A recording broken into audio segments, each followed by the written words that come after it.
Friends, వేడి వేడి puri and Bombay chutney, నా స్టైల్ బొంబాయి చట్నీ పూరిలోకి అద్భుతంగా ఉంటుంది.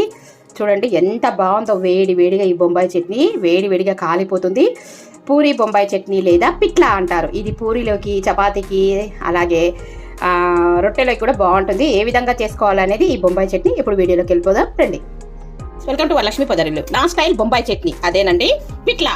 పూరీలేకైనా సరే, చపాతీలకైనా సరే, ఉప్మాలకైనా అద్భుతంగా ఉండే బొంబాయి చట్నీ లేదా పిట్లా ఈ రోజు ఎలా చేసుకోవాలో చూపిస్తాను. ముందుగా ఈ కంటెతోను 2 స్పూన్ల శనగపిండి తీసుకున్నాను.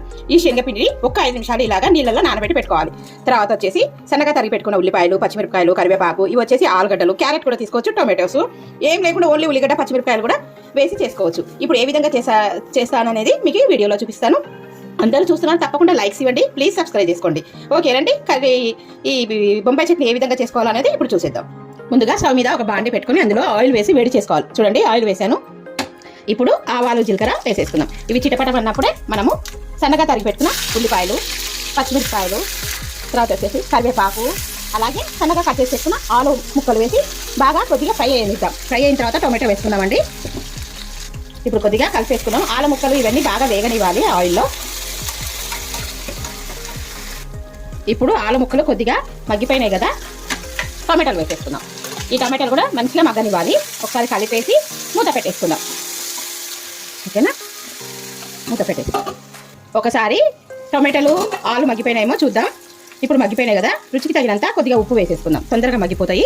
అలాగే అల్లం వెల్లుల్లి పేస్ట్ వేసుకుందాం. మీ ఇష్టము, ఎల్లిపాయ కూడా దంచేసుకోవచ్చు. కొద్దిగా అల్లం వెల్లుల్లి పేస్ట్ ఇది వేసుకున్న తర్వాత ఒకసారి కలిపేసుకుందాం.